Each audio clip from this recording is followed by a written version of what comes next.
Hello everyone, welcome to another Awakening Beauty contemplation.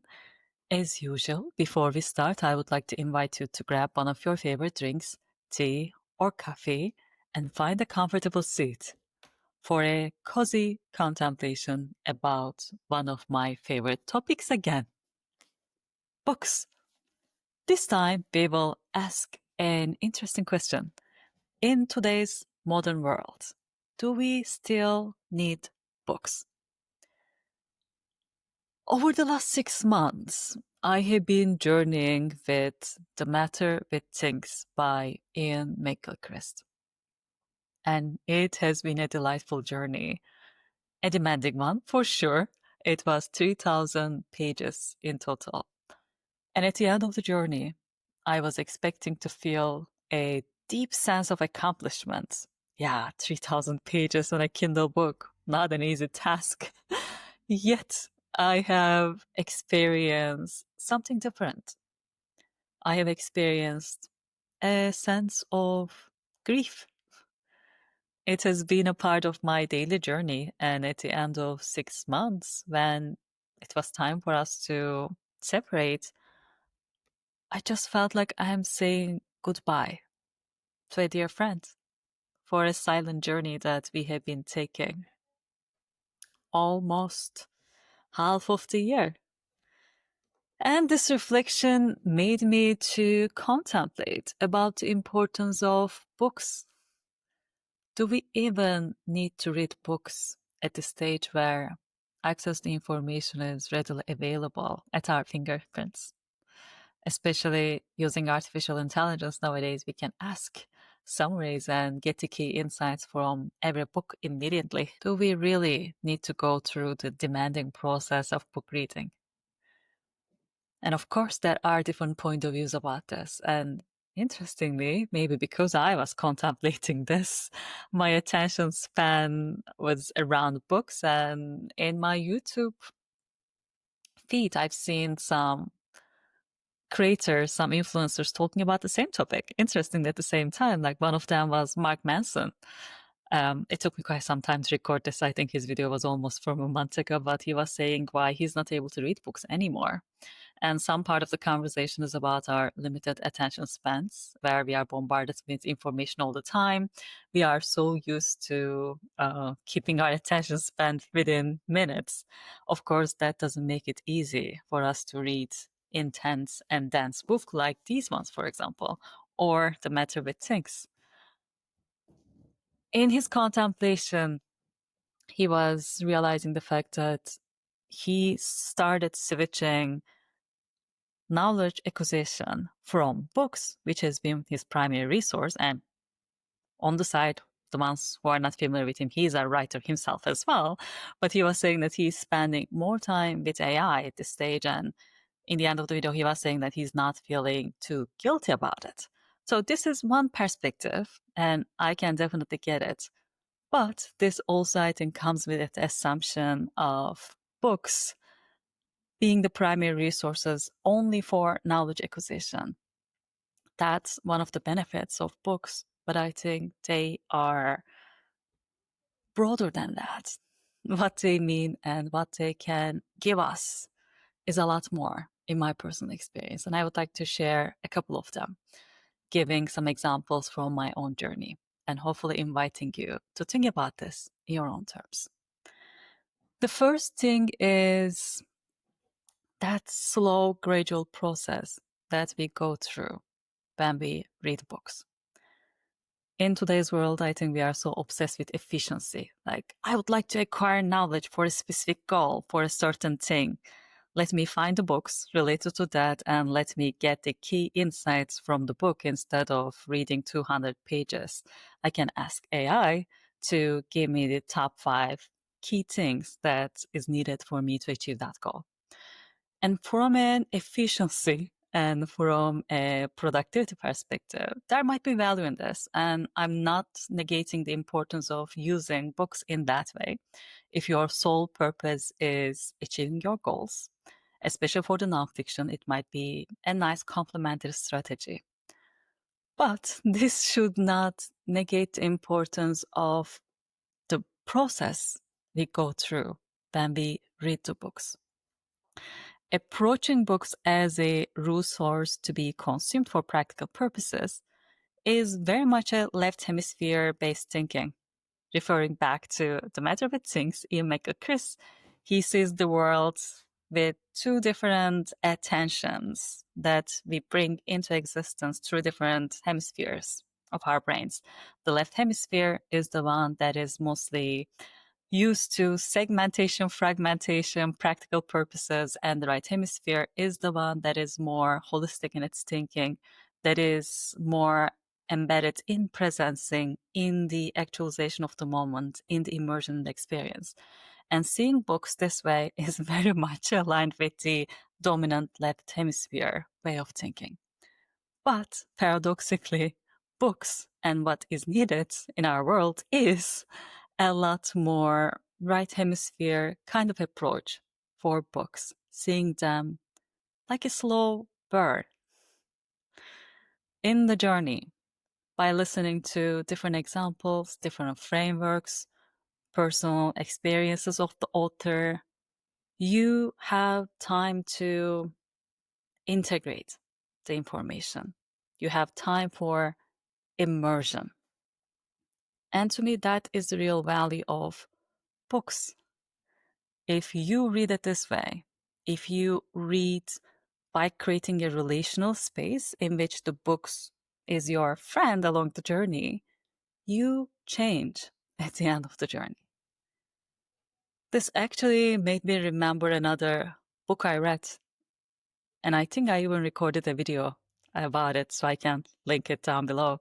It was about the philosophy of walking. And in that, the author was talking about the differences between, let's say, running or taking a car as a commute versus walking. And in one of them, yes, you can go to your destination quicker with a ride or bike, maybe in 10 minutes, in 30 minutes. But if you walk for a couple hours, you have a different kind of experience because you are slower. You can take in more of your environment into the context. And in that journey, which can take a couple hours compared to the minutes on the other side, that journey changes you. You become immersed in the environment. You become one with the environment. And that is a very different experience compared to this efficient and effective but fragmented approach that we might take. Like, I'm just going to get what I think I need versus I'm just going to surrender and see what might emerge from this space. And that's why I think this kind of reverence and acceptance for uncertainty, surrender, is like we are building a relationship with the book. So it was not supposed to be all the time us getting something out of it. Maybe we are becoming someone different at the end of the journey if we allow the book to change us in the process. But this requires, of course, a different kind of thinking. We need to change our mindset from consumption to contemplation. And I think books are amazing tools for contemplation, for reflection. In my personal journey with The Matter with Things, I was taking in little small pieces every day. And it was a beautifully written book, deep with research, deep with philosophy, history, psychology. So it had so many diverse elements, which gave me quite a lot of context to think about the themes that were discussed in the book holistically. And then at the end of the day, after taking them in, I was able to think about the implications of some of the things that I read and its reflections in my life. So in that way, it was a continuous daily reflection journey in which the book was like a mirror, showing different sides of reality for me to think, how do I resonate with this thing? How much of this is aligned with my personal experiences? if something new is coming up, can I experiment with it? So in this way, it has been an evolving journey, an open conversation in which I was able to learn more about myself, learn about the world from different perspectives, but also change with it along the journey. I think this is one of the reasons that I have been always fascinated by books, especially books like this one. It took 20 years for Iain McGilchrist to write this. So it is the collective wisdom of his life coming together in a beautifully researched way. You are able to get the lifetime wisdom of someone in your hands. Such a gift. It's like condensed life wisdom handed over to you. And another thing is really physicality of the book. I don't know why. In this case, I read the book in the Kindle form, so I can't really show it. But in general, I personally very much enjoy reading the books in print form, which I think gives it a lot more immersion opportunities, even touching the book, taking notes on it, seeing your own evolution, like your footprints on it. But like I said, this is like an added bonus in this case because this book was huge in size, and because I was traveling over the last 6 months, I had to switch towards digital format. But if you have the means, I would definitely recommend you to give a chance for the physical books to have a more immersive experience with that earthly touch and smell of the books as well. So what about the changing role of books with the use of technology? I think the answer to this question might depend on what we get from the books or what are the things that we can get from the books. Like we discussed before, if we use books as a primary resource for getting some practical information out of it, yes, AI might be easier. But if we are thinking and talking about broader benefits, like exercising our creativity, like understanding the world, like using it as a personal development tool to understand ourselves, using it as a personal development tool to broaden our vision, I think books still have a very special place that could not, and I think should not, be replaced by artificial intelligence. There are a couple ways that I am personally complementing books with the use of AI, and I would like to share it for your inspiration. And if you join me in the comments with your use cases, I would be delighted to hear your reflections as well. The first one is when I find a book that really touched me deeply, I usually try to get similar books as recommendations. And so far, AI has been a beautiful resource for me to discover new books. So I use it like a librarian, like, hey, I like this book, and here are the reasons that this book really touched me. And given this, what would your recommendations be if I am interested in a similar kind of approach? And then I was able to discover many more books, which really helped me to broaden my interest in some certain areas. And secondly, I can use it as a contemplative companion. Let's say that there's a section in the book that I'm having a hard time to understand. There's a research that did not resonate with me.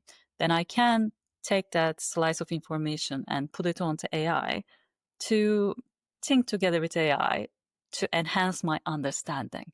So in a way, I'm not using it as my primary resource of information, but I am using it as my companion for digging deeper into the main concepts of the book.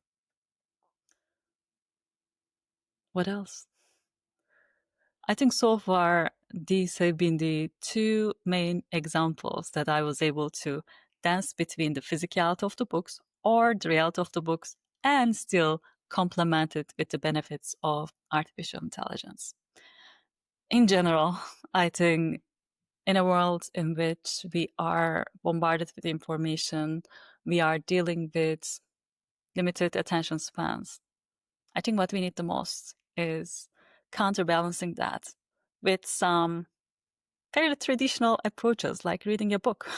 Reading a book demands your attention at least for a couple hours. And that is an essential skill for us as human beings to be able to bring our ideals to life, to be able to create more beauty in and around us.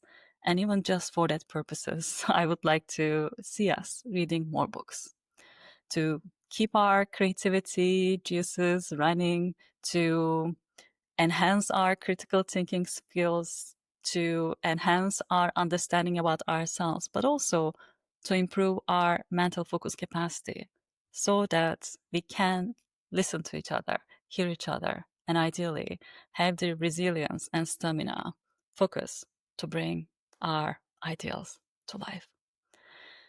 I just want to share this brief reflection as an invitation for you to continue reading books. And if you are having challenges with that exercise, lean more towards it.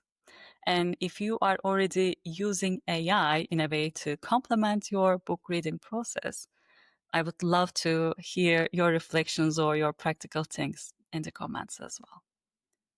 As always, thank you for being here. Thank you for joining me. And till next time, remember your inner beauty and continue creating it externally out in the world. Thank you all.